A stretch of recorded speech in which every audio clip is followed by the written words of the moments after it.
I got up and I fed the kids, got my little boy and girl organised for the day. Am I looking at the camera? Yeah. Yep. Yeah. Organised for the day, and then while my husband worked and looked after Harry during his sleep, I took Liv out to Rozelle to meet a girlfriend. We hit the markets, and then came back, organised lunch for the kids, and then we went out to buy nappies in the afternoon. And then took Liv to the park, and then we came home for dinner and all had organised dinner. The meal times are definitely part of the routine, and that's how we organise our day, from meal time and sleep time to sleep time. I guess part of my day is trying to give Liv, or especially Liv because she's a toddler, something that helps her run off steam. Getting them doing something active, whether it be at home or out somewhere during the day, is an important part of not only getting them to sleep, but getting them to eat properly, and also behaviour management as well. Not so much for Harry. I mean, Harry, it's so they have a really nice day, but also with a toddler, it's behaviour management too, to help her run off steam, as I said. Sure. Being slowed down by whether it be parking, trying to find parks, being slowed down by the shoppers, not being able to find things quickly. Yeah.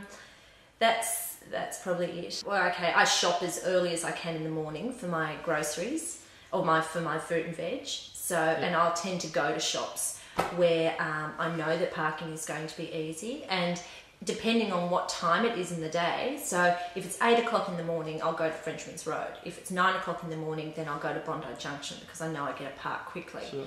And I tend to strategize it so I don't have to waste time. And yeah, of course, with kids, if Liv is I tend to prefer to shop when I don't have the toddler with me. Often it's unavoidable, and I do have to take her with me. But she goes into daycare for a very short day on a Thursday, and some friends and I have a rotational system where every 3 weeks I'll look after my 2 friends' toddlers, and then the other 2 weeks Liv will go and have a play date with her little friends. So it's those times that I'll tend to go and do that fruit and veg shopping or whatever. I shop online, and I shop in bulk every few weeks. Okay, sure. Yeah. When I get spare time, when I get a chance, I'll use the internet.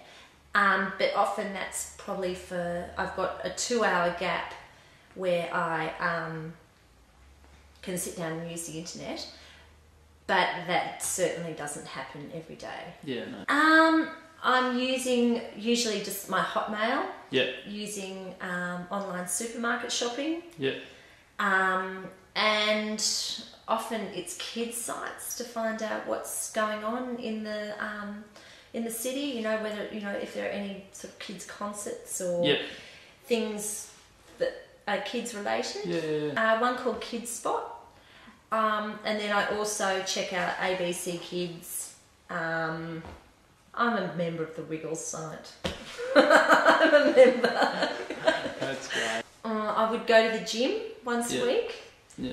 And that's that's with a girlfriend. So yeah, I'll probably get to the gym once a week. Go for a jog at sort of 6 in the morning. And that's probably hopefully twice a week. Yeah. I would consider the opportunity to sit down and check my Hotmail as time off in the week, or sitting down and having lunch or whatever. Yeah. That can be my time.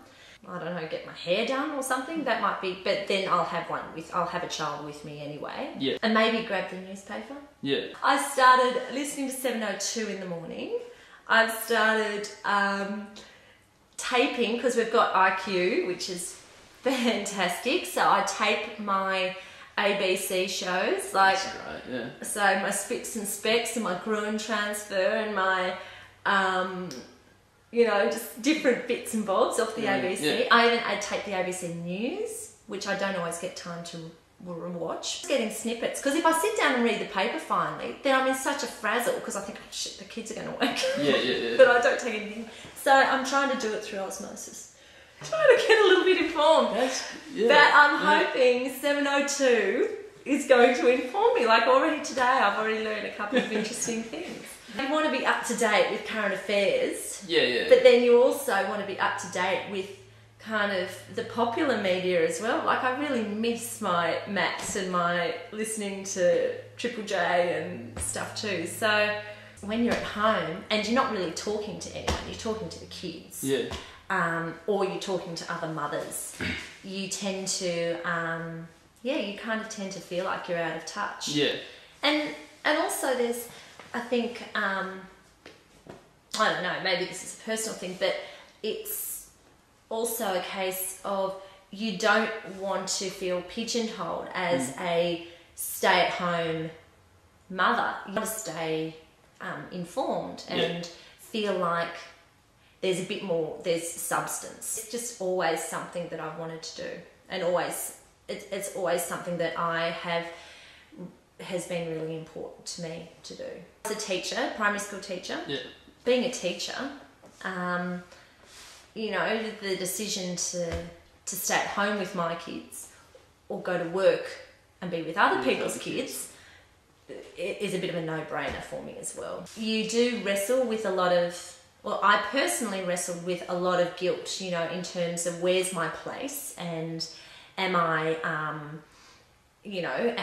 perhaps contributing enough not only to my family but to society as a whole, and are you is there enough, am I doing enough just staying at home? And now I realise that I'm not just staying at home, but it took months and months to do that, because there are women out there who work and parent, and they're an inspiration because they're kind of doing the big juggle thing. So I think, I'm happy doing this now. Yeah, sure. So.